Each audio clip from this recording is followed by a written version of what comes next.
and welcome to Zero Waste Asia Newsroom, your window into the final stretch of the Plastic City negotiations here in Geneva, Switzerland. I'm Robi Kate Miranda reporting for GAIA Asia Pacific. And as we move into the day before the last day of INC 5.2, there's a lot of stake. And here with us again is Arpita Bagat, GAIA Asia Pacific's Plastics Policy Officer. Hi Arpita, we haven't spoken for the past few days. Can you tell us what happened yesterday? Yes. So things are getting more and more intense here. And the most worrying pattern that we are seeing happen is that most of the discussions are moving to informal informals. That means like a smaller group of countries gather away from the light of the view of observers to decide and try to come to some kind of compromise position. And there was some report backs yesterday on contact group 4 and contact group 3, I imagine. And essentially, they're trying to get approval. We have some 3 articles, I would say, which should have been non-contentious, but also were contentiously discussed yesterday. Move into the legal drafting group, which is basically the group that will look at the text and make sure it is legally valid and makes sense and is coherent. But at the same time, if we don't have the core obligations, that means what the treaty wants to do, what's the treaty's objective, what's the treaty's way of funding the mechanism, then we are really lost, because at this stage of the negotiation, we would have liked to have much more progress than just 3 out of 32, 34 odd articles to be taken to the discussion forward. So it's been very, very tense, and I see more action outside the negotiating rooms than inside, where you can see bilaterals happening everywhere, bilaterals, trilaterals. So countries are trying to reach some kind of compromise and enter into discussions. But however, there are countries who are unwilling to even talk to the other side, who's willing to speak to them. And of course, really the crux of the matter is, why is only one side even trying to compromise while the other side has literally not compromised at all so far in the negotiations? I mean, starting with INC-1 to now, which is 3 years down. All right. And we also know that ministers are expected to arrive in Geneva. Have they arrived so far? Yes, so August 12th and even 11 ministers had started to arrive. And the thing to note is, the moment ministers are here, they become by default the head of the delegation. And that could be good or difficult for us, because all ministers are not well acquainted with the technicalities of the negotiations and what's been happening.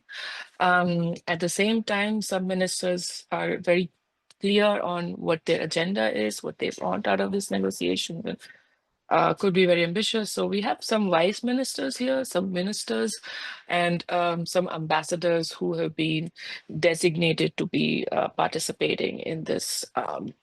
In these roundtables, what happens now? I mean, I saw that yesterday there was a ministerial dialogue during the afternoon.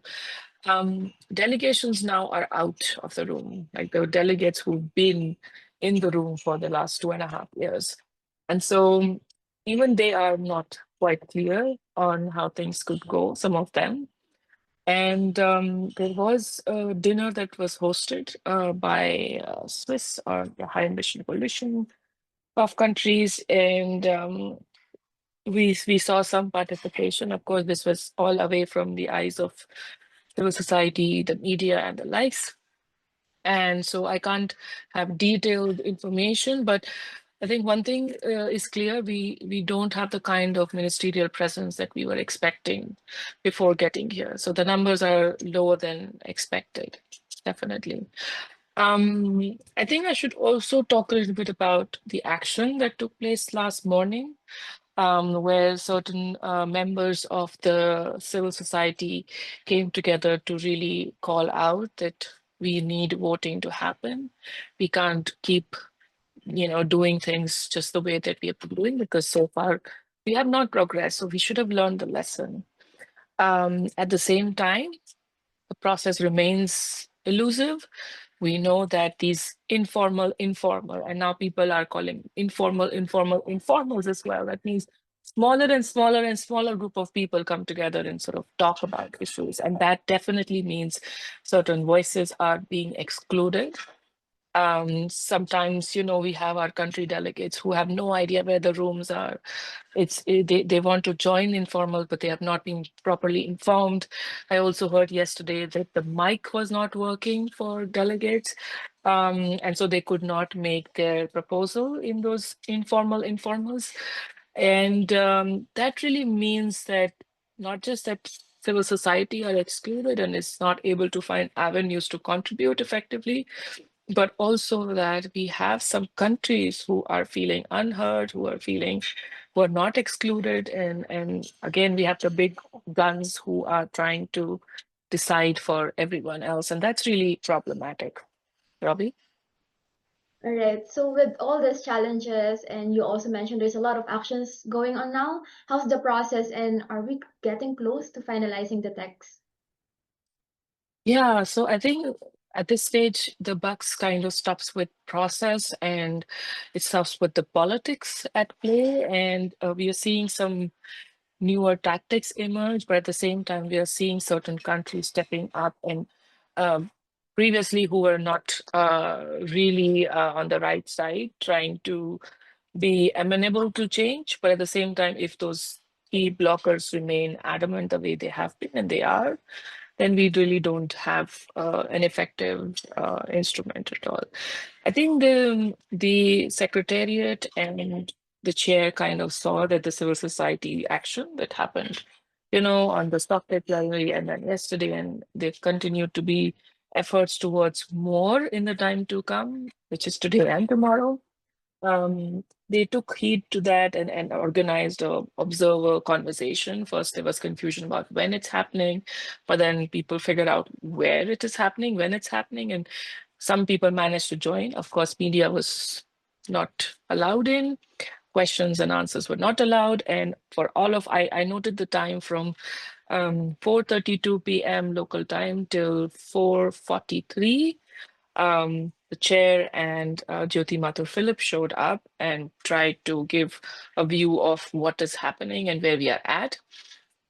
And to me, it was damage control, nothing else. You could feel the palpable sense of tension, the sense of certain amount of disappointment, but they were also trying to send a message that we will have an instrument by Thursday. At the same time, they didn't give any clarity on what's happening. The chair did mention that there are a certain group of countries he's focused, working with, who are going to lead and facilitate some of these informal discussions, and they're trying to come up with some kind of proposal.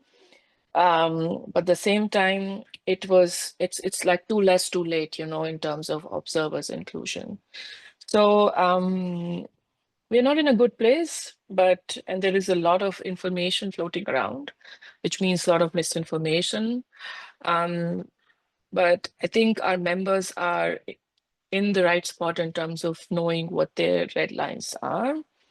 And we are clear about certain articles. The minimum we want is a treaty that allows for start and strengthen approach. So we have the core elements in place, especially around upstream measures, midstream measures with reuse, and of course, downstream with just transition and financial mechanism, robust financial mechanism, but also having scope for voting to happen at COP so that implementation can actually not be as slow and as blocked as the negotiations themselves have been. And all of the other means of implementation to ensure that there is a start and strength, and it's not just, okay, we have something and we will work with it. And we don't have 30 years time, that UNFCCC could afford. So it's really a strong fight at this point. All right. So there has been some discussion already being conducted with the members, consulting them, etc. So how are they feeling so far, and what are their hopes and expectations now that we're closing almost at the end of INC 5.2? I can tell you one thing, there's a lot of anger. there's a lot of frustration, and it's not just with civil society and our members, but also with country delegates themselves who are frustrated with the process, who are trying to find avenues and trying to propose ideas, but they're not being heard. While the blocking countries, the small blocking countries, are able to get away with their consensus-only approach. And I think our members are really strong, and I feel like I'm in awe with the kind of energy they bring and the kind of coordination they do and the kind of dedication they display with, like 15, 16-hour days and no idea about what's at the end of this dark tunnel, but still keeping up with their clear vision.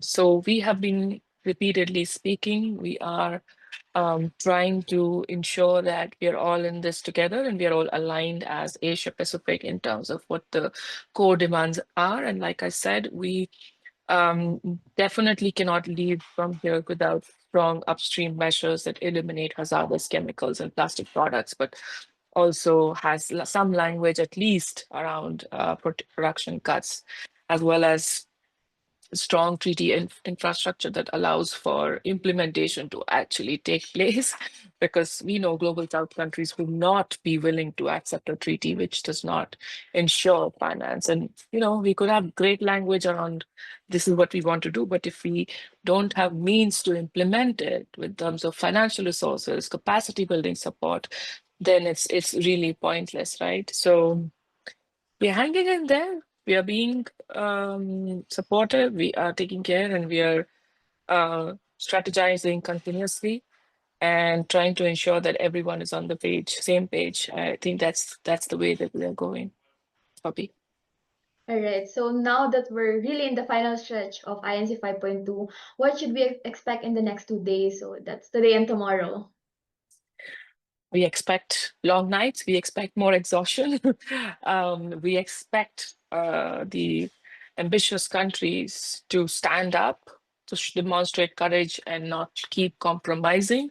And it's really important that we know where to draw the line. We understand that what is a weak treaty for us, and at what point we say no treaty is better than a weak treaty, because we have enough waste management regulations already nationally. So we don't need more of waste management treaty to be enacted. And after spending millions of dollars and resources and effort, so we really need to send strong message out to the world. We really need to ensure that the process is fixed. And